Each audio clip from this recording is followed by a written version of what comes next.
Welcome to the ALTIS Podcast. I'm your host, Stu McMillan. In this series of podcasts, I'm speaking with presenters from the upcoming ALTIS Speed Summit happening June 6th, 7th, and 8th in Chicago. If you haven't grabbed your ticket yet, this event, which is presented by our friends at 3x4 Genetics, will bring together some of the sharpest minds in coaching, sports science, and performance for 3 days of conversation and practical learning. Thank you once again to our sponsors, 3x4 Genetics, Stat Sports, 1080 Sprint, and Team Builder for making this all possible. More info is at altis.world. And today on the podcast, I'm joined by my good friend, Danny Foley. In my mind, one of the leading minds in this industry, a coach who's really helping to reshape how we think about health and performance. Danny's work sits at the intersection of strength and conditioning, movement quality, and what we might call performance therapy. The integration of physical preparation with a deeper understanding of how the body moves and how health impacts performance. Something we've been thinking deeply about at ALTIS for 20 or 25 years, and it's been great to communicate a lot more with Danny in the last few years about how he looks at this. We talked about what that integration looks like in practice, how coaches can start thinking beyond traditional silos, and why preparing athletes today means something different than it did even a decade ago. I started by asking Danny, what does he do and why does he do it? We've talked a lot about this over the last year and a half or so, but I went from initially at VHP being in such a protected and Sorry, VHP for people who don't know what VHP is. For Virginia High Performance, in Virginia Beach. That is what? Yeah, in Virginia Beach, private sector. We worked predominantly with Navy SEALs, Naval Special Warfare, holistic multimodal program, but I was singularly a strength and conditioning coach in that setting and at that time. But the work was entirely developed around injury management and pain management. Worked with both active duty and veterans, so some of it was kind of return to duty, akin to return to play, and then some of it was just more, post-operational, post-career therapy. And, it was cool because I knew every single day exactly where I was going to be, exact time points, on the floor, 6 to 10, off, 10 to 12, get a lift, have some emails, and then back on the floor, 1 to 5. And it was very visible. There was a very clear program in place. So it was the greatest job that I could have had for the rest of my life. I'll always hold them very close to my heart. And pulling out of that, I think I kind of got ahead of myself a little bit in being overconfident and, wanting to be more experimental. So in typical fashion, pull the cord, let's figure it out as we go along. Wife was 7 months pregnant, decided to move to a whole new state, middle of the country. Didn't have any plan, didn't know anybody at all. And the one person that I did have some communications with to link up down there in that first week, literally in the first 10 days, the whole plan, got completely ripped up. So we had to figure some things out. I know we were just talking about it before we jumped on, but that was that same point that I had flown out to see you in Atlanta. And Layla had just been born. She was 2 weeks old. I had just been fired from my third job in 3 months and didn't really know what was ahead, So let's go see the shaman. Let's figure this thing out. And boy, did that change some things.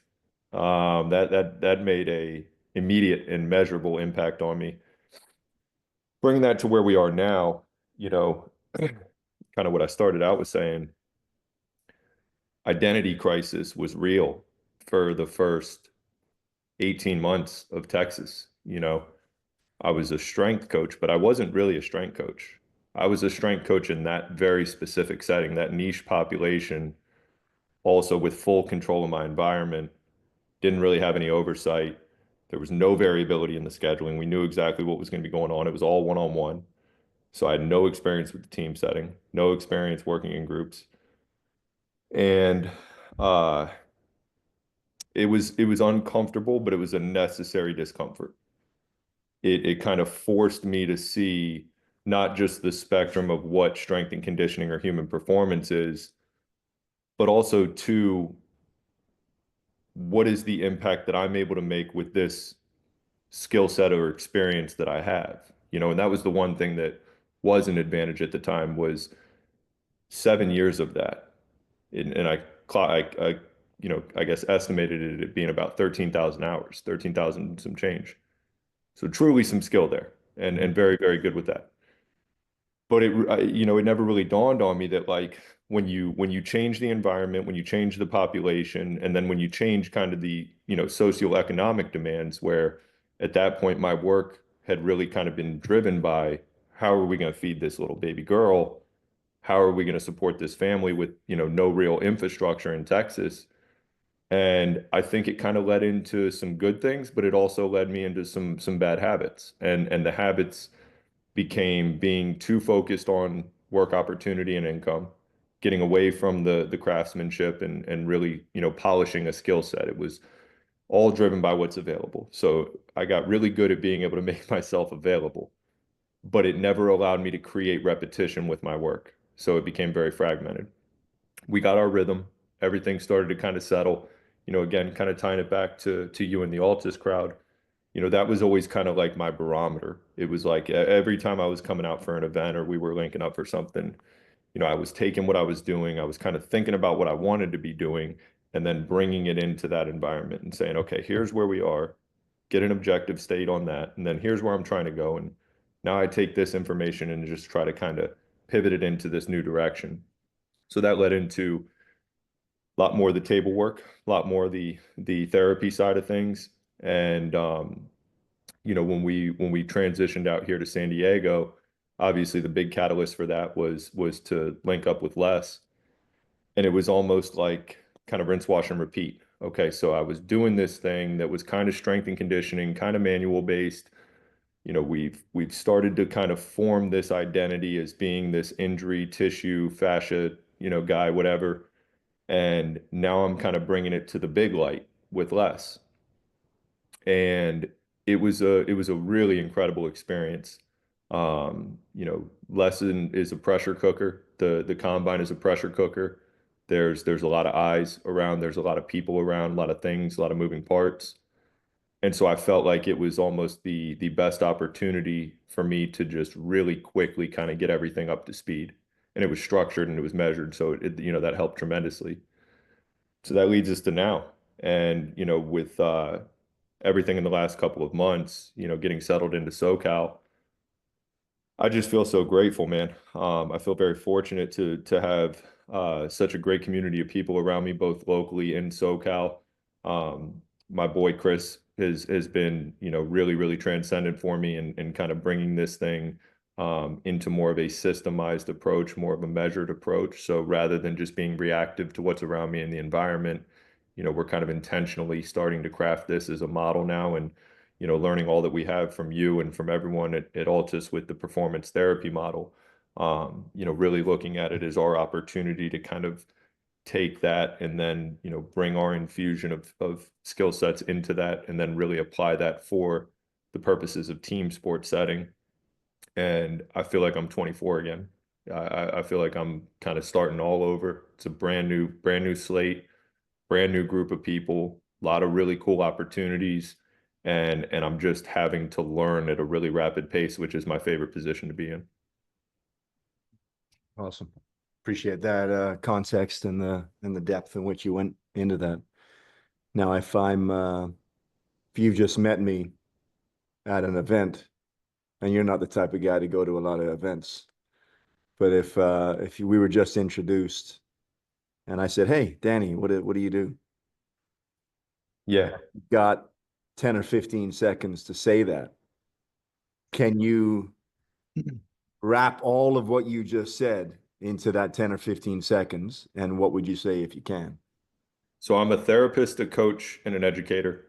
And I think about it as being a performance therapist where we prioritize or specialize with people on the injury side, but we're very much a part of the performance side as well. And we want to be in a position where we have the opportunity to work in both the team setting and then also in the one-on-one setting. And why do you do that? Well, I think it traces back to those origin points and just kind of always having this work demand of being injury and pain driven. I think with the fascial component and kind of the muse that that's provided for me, it just all kind of seemed together that, I have a genuine interest and passion for the connective tissue side and why do we see so many non-contact injuries and how do we improve and expedite the return to play process? How can we help athletes that are 5, 6, 7 years into the game and have had 10 or 12 major injuries? How can we squeeze out another 3 to 5 years or 2 to 3 years? Those are the things that have really captivated me, to be candid about it. And, of course, I don't mean any disrespect in this regard, but the conventional role and application of strength and conditioning is kind of boring to me.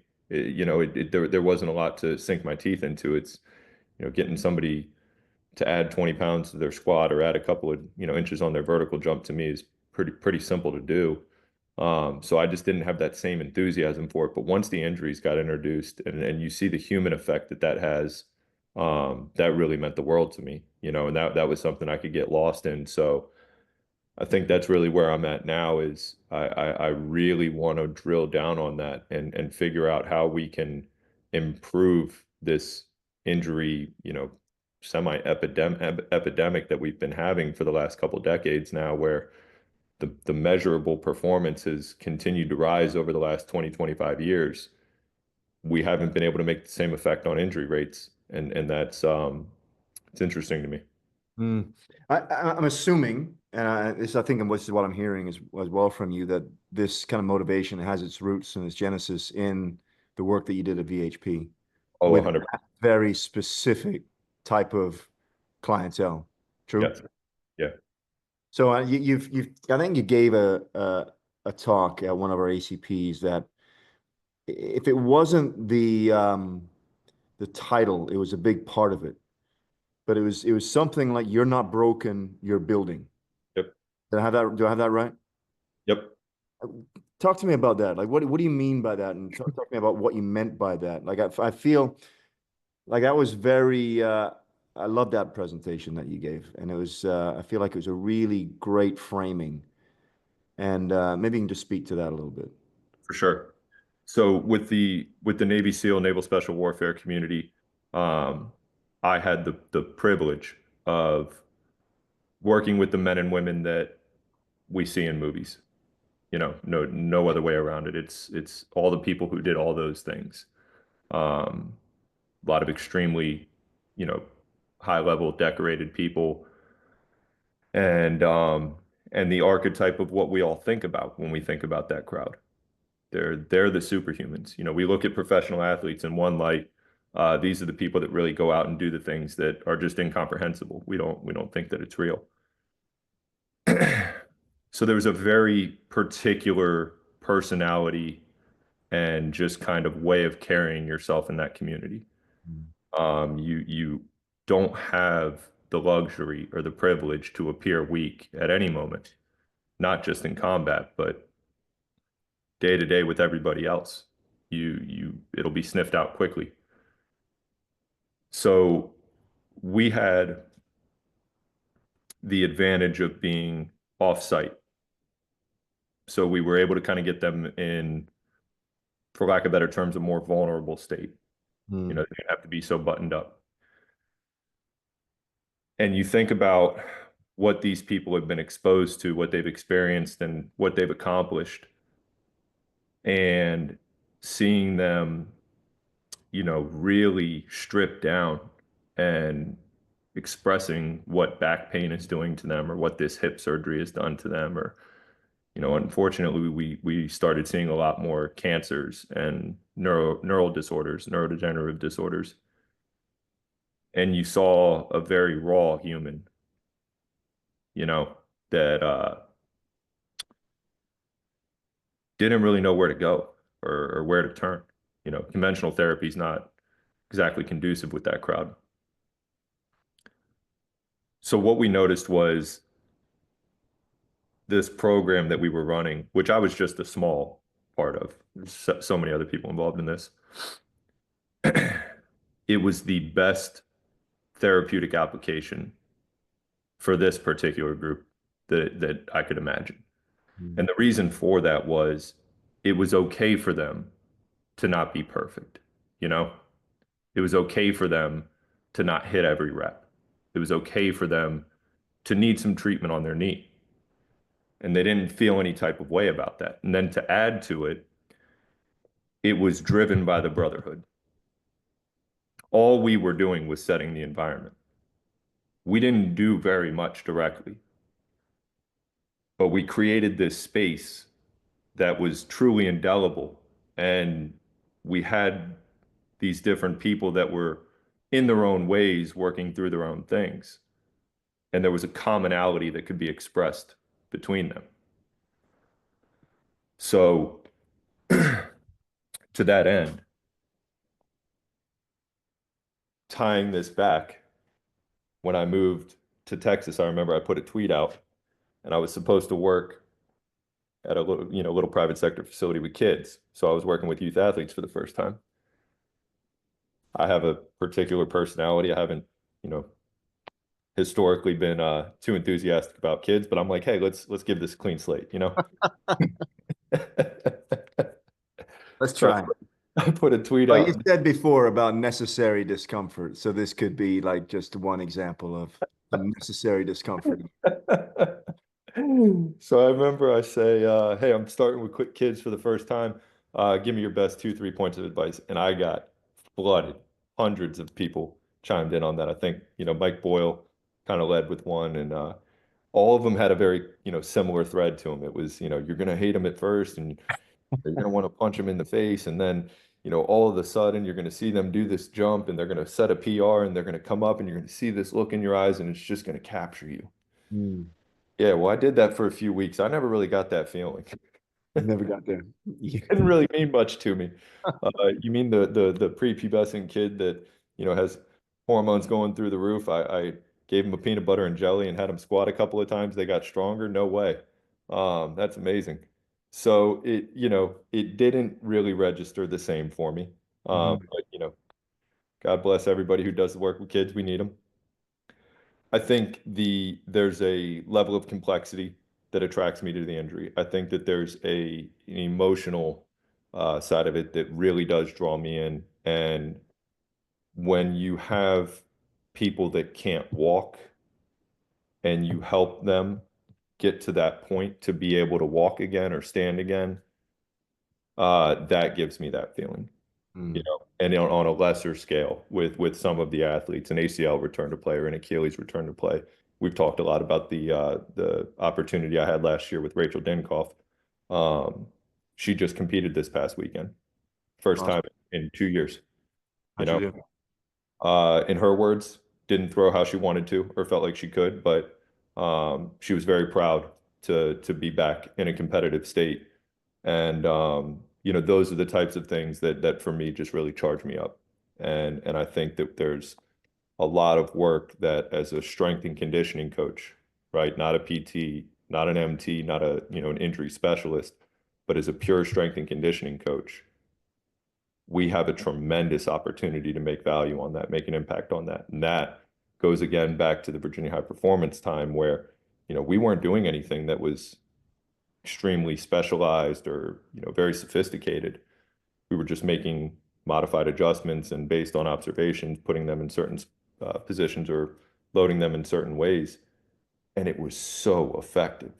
It was so effective for shoulder pain, for knee, for ACL, for this, for that. It was just so effective. So to tie it again back to you're not broken, you're building, it gave them a measurable progress that, oh, Mm. okay, I can do something about this. I don't have to just get shot up with cortisol or with cortisone shots and with Toradol and all these different things.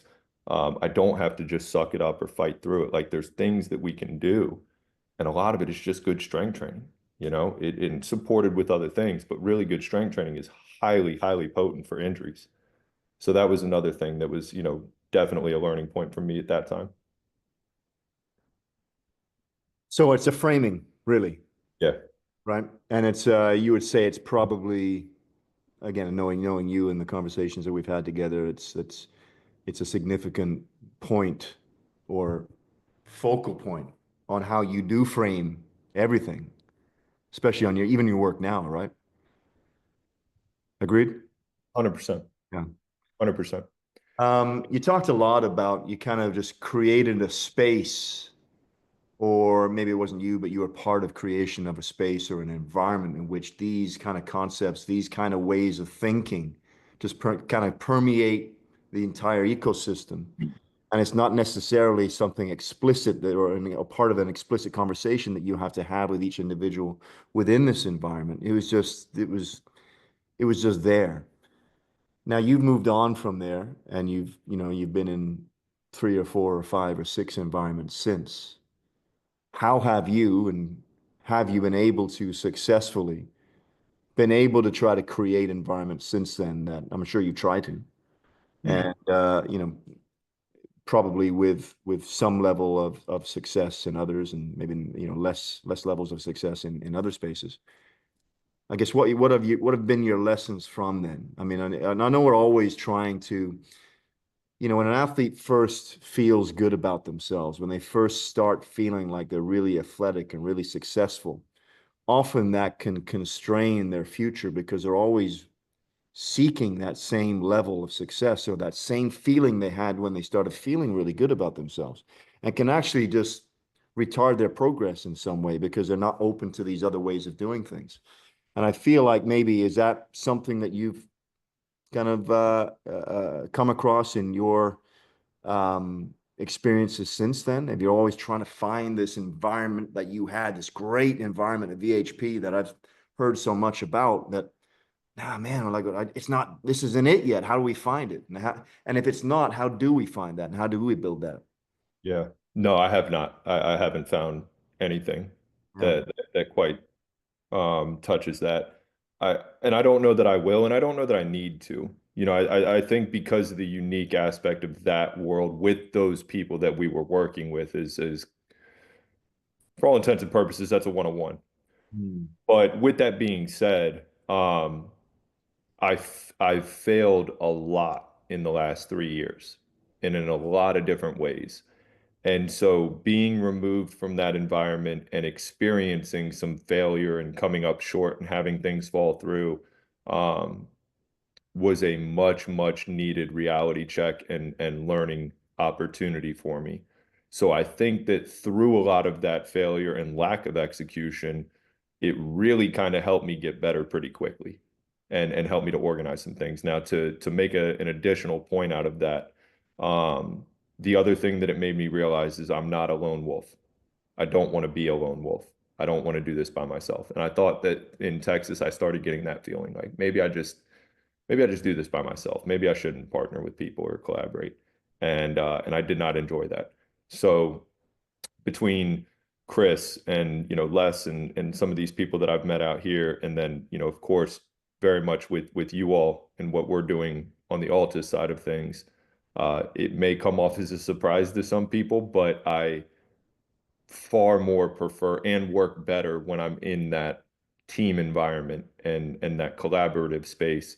And I think the reason for it is that number one, you can't bullshit your way through. You have people that care enough about you to have actual accountability for what you're doing and how you're going about it. And I think that there's a lot of different viewpoints and perspectives, whether we're talking about injury or performance. And it's almost like sometimes it's new. There's new perspective and there's new ways of going about things. But I think a lot of the times, and at least at this point for me, there's things I forget about and I have forgotten about and just need to kind of hear and, see somebody do. And I'm like, oh man, I forgot about that. Um, so to that end, I think what I'm trying to do now And what is most important to me now is really establishing this community, this professional community that in some capacities and other I work with intimately and frequently. We apply this in different ways in different places. And I love having the opportunity to be able to travel across the country and, do this in different settings. And I think that it's something that needs to be brought to the industry. And I feel, excuse me, almost as passionately about that as I do what I was talking about earlier, where last week at the MSc program, people feel stuck in this field. Talented, intelligent people feel stuck. And they feel like they run into these barricades and they're given really one of two options. Either they can just become complicit to those barricades, or they have to completely redirect and go in a different route. And I think that's unfortunate. I think if we can have people understand that there's more of a spectrum to human performance and that there really is just one umbrella. So if you're a speed coach, or if you're a physical therapist, or if you're a performance therapist, all of these different roles are still under the same umbrella. There's not chambers. This isn't siloed out into different settings. And I think if for young coaches, especially, if we can understand how to kind of, shift along this spectrum of things that are, within our umbrella, it gives us more work opportunity. It gives us a different way of looking at the work that we do. It gives us a broader skill set and gives us more versatility in practice. And if nothing else, it helps us to speak a better unified language. And I think that's a really important aspect of this too, being able to understand as a strength and conditioning coach what the ATC is saying or what the speed coach is saying. So we have less division in this. And I think that's a really important thing, because as we get more specialized, we get more myopic, we get more separated. There's more disconnect throughout the performance spectrum. And I think that's going to lead us down a bad path. You said at the outset, it needs to be brought to this industry. Do you mean this type of thinking? Is that what you mean by it in this sense? Like this type of more integrated thinking where health and performance kind of just become one? Is that what you mean? Yeah. And people are stuck. What do you mean by stuck? And how do we, as an industry, become unstuck? So if we think about it, this field is still very much in its infancy. And you please correct me if I'm wrong here, but we have an origin in America that's traces back to the late 60s, right? College football, and it kind of pushed out from there, strength and conditioning specifically. But even really with that being the origin or the conception point, it wasn't really until mid 90s, late 90s where it kind of became a thing. Right now, I'm a strength and conditioning coach, particularly in the private sector. Right. So we're talking about 30 years, um, very much in its infancy. We've also been met with this rapid injection of open source information, social media platforms, um, the technology wave, the introduction of all of these different softwares and bio tracking and all these things, and they're great. But we still have a national average of $52,000 a year as a strength and conditioning coach, and an average of 48 hours of work per week. So we're expected to objectively work longer hours for less pay. We're flirting on the poverty line. And that's really unfortunate to me. Now, I think a part of the reason for that is, and I'll make a point out of this one, I think a part of that reason is because at the end of the day, to improve performance is an elective thing. Nobody has to get better at sport or at performance. But if you're injured, it's much more of an obligation. If my knee gets torn up, I'm going to figure out who I need to see to improve that. So I think with that in mind, strength and conditioning coaches are often subjugated to kind of just being at the table, but they don't really bring much to the table. We'll go hit some bench and some squat when we're ready, and when we'll work it in a couple days a week in the team setting. The get back coaches, how that became kind of a thing for a while, the moniker that we wear. I think that's again unfortunate, but once I transitioned into more of the entrepreneurial space, and I'll, directly say that you've been massively influential for me in this. When you transition into the entrepreneurial space, we have to understand that this is a skill-based career. This is a skill set. We're not labor-based. We're skill-based. If you're a labor-based worker, your work opportunity is where you're told it's at. You have work where other people make it available to you. If you have a skill-oriented job, your work is created wherever and however you see best fit. You can always be the genesis.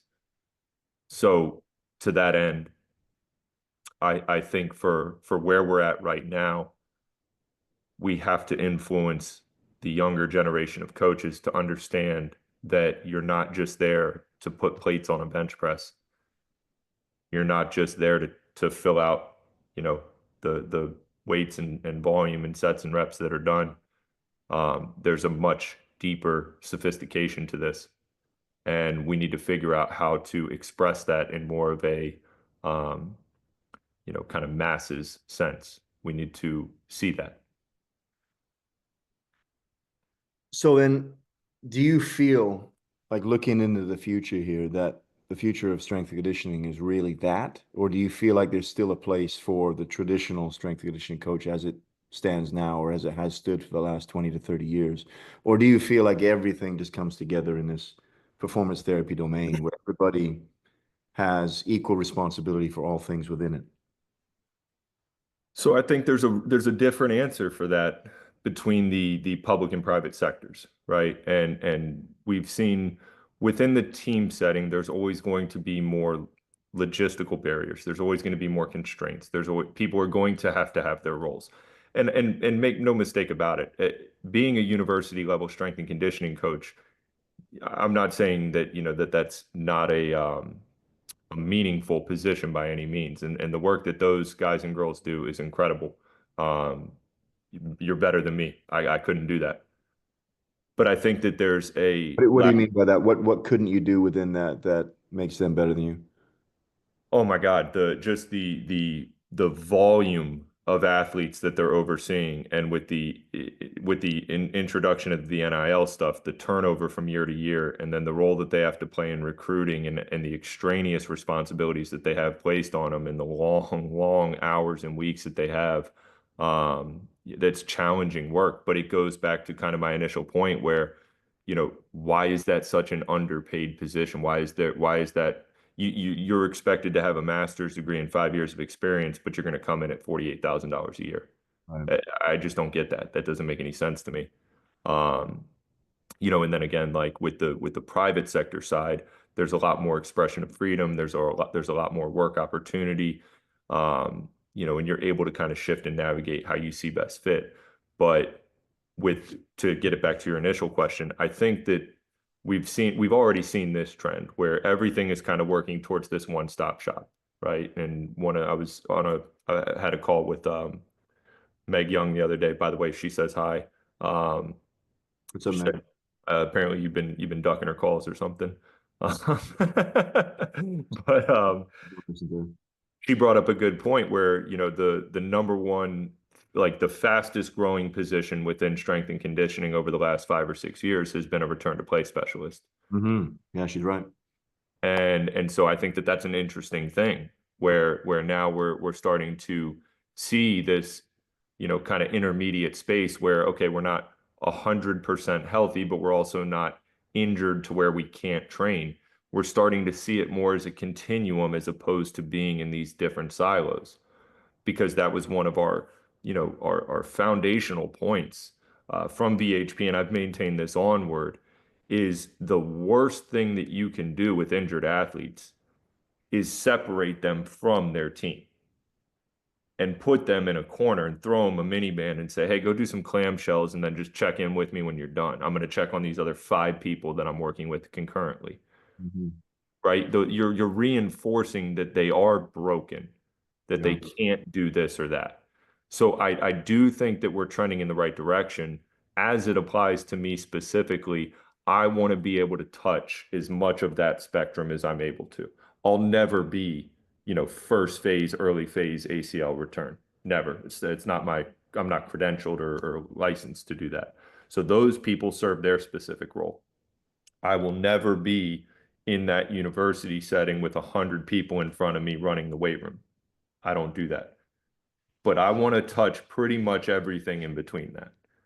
And I want to be able to kind of shift in and out where I need to. I want to know everything that I can on the injury side, and then just kind of continue to build these different mechanisms or these different approaches for how we address these athletes along the way.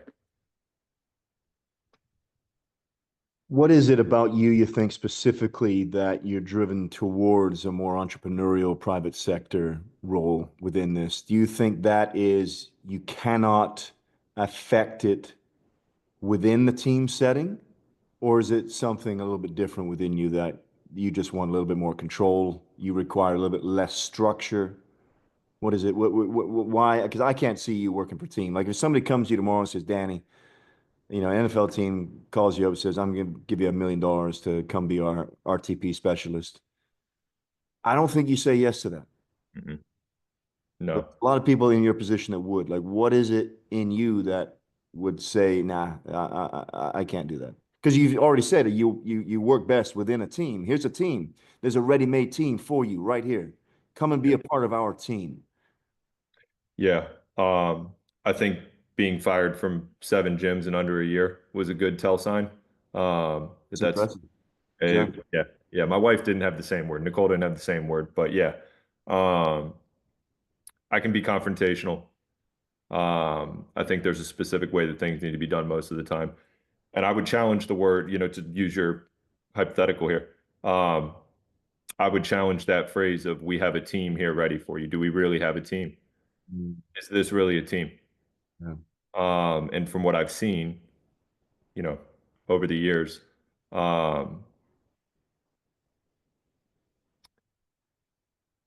it's more of a transactional role. There's somebody available for this now, so we'll bring them in. And then when this head coach goes, or when your contract runs up and we can get somebody in here for cheaper, younger, whatever, you're probably going to be on your way. The turnover rate is astronomical. And there has been, that we're all familiar with, a lot of war stories on how those roles typically go. So for me, it was funny, man, because for the longest time, I wrote it on a sticky note and put it in the mirror. Danny Foley, head strength coach, Las Vegas Raiders. No question in my mind. That's what I'm going to do. Nobody can tell me otherwise. Then I started having conversations with people who worked in the NFL. And, I sat down with 5 people. 3 of them told me it was the worst job they've ever had. They'd never do it again. One person told me that it was okay, but I just felt like I needed to wear an insignia on my shirt to have an identity. So I just did the work because I felt like it gave me what I wanted. And then I had one person who said he enjoyed it. And, so that's a pretty clear ratio for me. If 60% are saying it's the worst thing they've ever done, one didn't really love it, and then one did, that was enough for me to say, okay, I'm probably going to check a different route. And I'm glad that I did. It's a pretty small sample size, though, to be fair. Rule of 3. If I ask 3 people that I trust and I look up to the same question and get 3 yeses or 3 nos, I'm usually going to follow through with that. It was the same thing with opening my own space. Yeah. Right? I asked you about that, and I remember I had a conversation with Dan about that at the airport. But it was the same thing, right? It was in my mind, I'm gonna put the dream together. I know exactly how this is going to work. We'll all be millionaires. And you have some conversations with people, and they bring these points of attention, or bring these points to your attention, that when you're in this fantasy land, you don't really think too much about. The realities are colder, So as it relates to, kind of the situation now, I can hand pick, right, the people that I associate with. So I everything is kind of, on trial until we hit a point where it's like, okay, this is definitely going to be a thing. So there's much less risk involved. There's sometimes things don't work out, relationships don't work out. That's okay. No harm, no foul. You can always kind of continue to craft and determine where your efforts are going to be placed.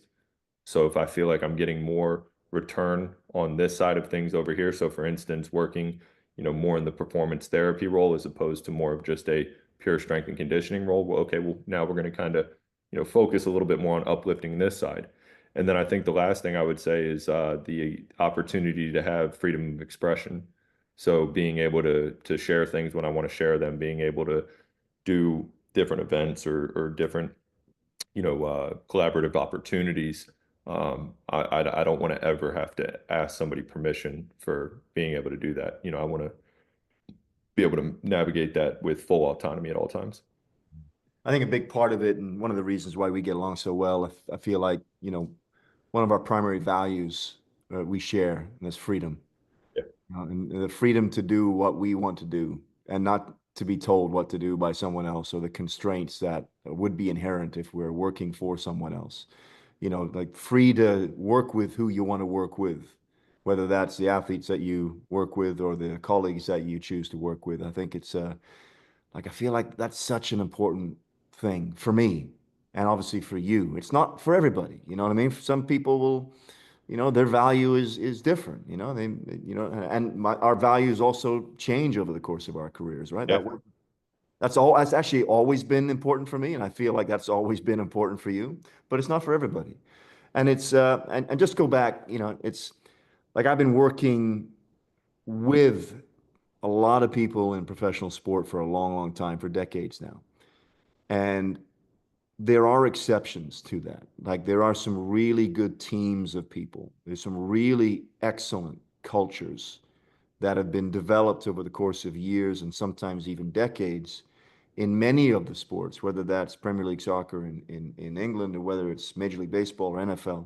So I don't want to scare everybody. I don't want you to scare everybody. Like there are exceptions. There are opportunities for people but it doesn't just happen. You know what I mean? Like it is rare. Like it is truly rare when you get a team of people that work well together, that are all driven by the same things, and it's not this transactional gig that you speak about, but it's the job of the industry and the folks within it to try to build those cultures, and with a little bit more directness and a little bit more explicitness. It's super challenging. It's one of the reasons why it's so much. I feel like it's easier in the private sector, Yeah. because of that freedom that we have. If I don't like the person I hire, then that's we can get rid of that person. You know what I mean? Right. If I don't like you and I don't like collaborating with you, Danny, then okay, it's nothing personal. Let's just stop that and we'll do something else. Yep. So we talked a lot about kind of how your role has sort of changed into this performance therapist or performance therapy role. But I don't know if we've kind of bounced around it a little bit, but do you have a definition for that? Like a current definition? We talked about this last week. I have a current definition, which differs from the definition that I had 5 years ago, which differed from the definition I had 5 years previous to that, and probably will differ from the definition I have in 5 years. How does that define your role now? Or do you even have a definition? You just say, all right, I'm trying to positively impact the health and performance of the players and athletes that I'm working with. So or I guess the perception of the role that I have first is improving performance through the preservation of health. So we Oh, I see like them. that. That's good. I'm going to steal that. Please do. I just now have a new definition. So we have this onset of the role is, again, being not just limited to once an injury has occurred or once a problem has occurred. It's not a reactive role. But the definition is, utilizing a hybrid approach to player health and performance. So that hybrid approach includes some manual therapy, it includes some stretching and mobility concepts, it includes some strength training concepts, and I think importantly, there is also a technical component to this that is highly reliant on movement observation and knowledge of sport and understanding the sport. which, by the way, that is the area that I'm by far the weakest in. That's really been my biggest focus point over the last year or so. But we have to, the kind of the premier term, I think, at least in my mind, is interdependence, and understanding that, health and performance to strength and tissue work to all these different subcomponents within the performance umbrella, all of them are interdependent on one another and interrelated. So we see this as something that is, constantly in motion. There's constant dynamic to it. It requires a very thorough communication behind it with all parties involved, not just coach to athlete or practitioner to athlete, but then also all of those people that are involved. And we are really just kind of strategists at the end of the day that are taking this athlete through this process and using these different applications of work to help put them in the best position to go do what they do at a high level as frequently and as often as we're able to. So a lot of it is pre-session based, a lot of it is regen post-session based. For certain athletes, particularly those who are a little bit earlier on in the RTP or injury process, there may be an independent component to that where there's some additional one-on-one work, but really it's a continuum, and it's a constant observation and understanding of what we're doing, and then strategy from there. I think the important piece that I took out of that and from many of our conversations, and much of what I've thought about over the last 2 decades, that you're helping me kind of bring some structure to, is that the methods and the inputs differ dependent upon whether what we're trying to impact is structural, functional, or technical. So there's room here and there's space for many different types of people to work within this methodology.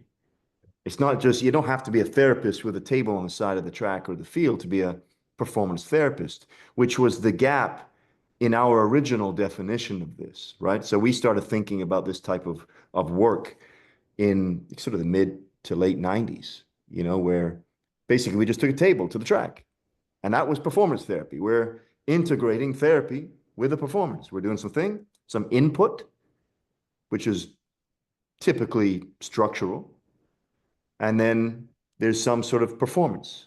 And it's the iterative back and forth, which was the key to trying to positively impact the quality of the ensuing or onsetting performance. But I feel like where we've got it to now over the course of the last sort of 25 years is now that's very limited, and it requires some really specific expertise from the people or the person who's doing the input, when that's not necessarily the case. And I think, our mutual friend, I don't know if it's our mutual friend, actually. I don't know if you know Kelly Starrett or not. Do you know Kelly? I haven't met him. Yeah. Yeah. So Kelly's shown that it doesn't require some specific expertise. You can be your own performance therapist, Sure. It's essentially, it's an input into the system, whether that's the structural part of the system, the functional part of the system, or the technical part of the system, with the objective of trying to improve the performance. And I feel like that's an important point to get across to people. Like, you can be a strength coach and be a part of this thing. You can be a therapist and be a part of this thing, or a chiropractor. You can be an athlete and be an important part of this integrated, interdependent philosophy or methodology. Agreed? 100%. So to use a combine example off of that,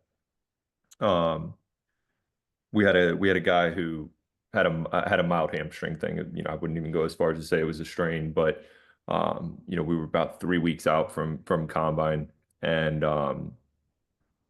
you could tell the anxiety was rising, and he's kind of looking around, and he's got that dejected look on him. He's heavy, and I'm like, what's going on, man? We good? And yeah, man, I just wish, I don't know why I'm over here doing this. Like, I need to be doing that. Like, they're over there working on Excels and I'm doing this stuff.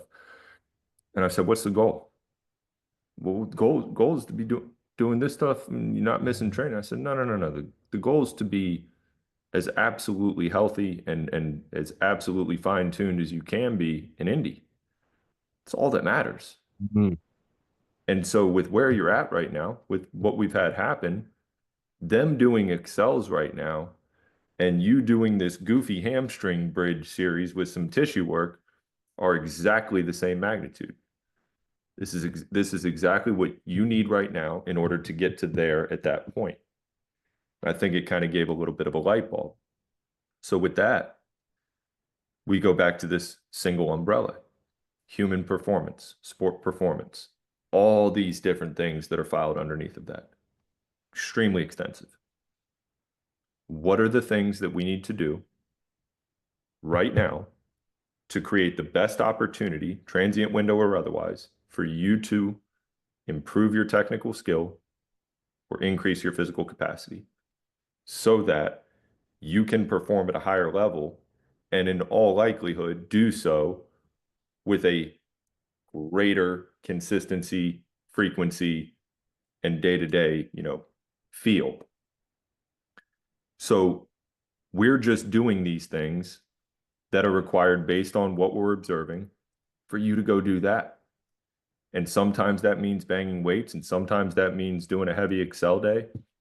And then other times it means getting your pelvic alignment right and working on the soft tissue quality of your posterior capsule.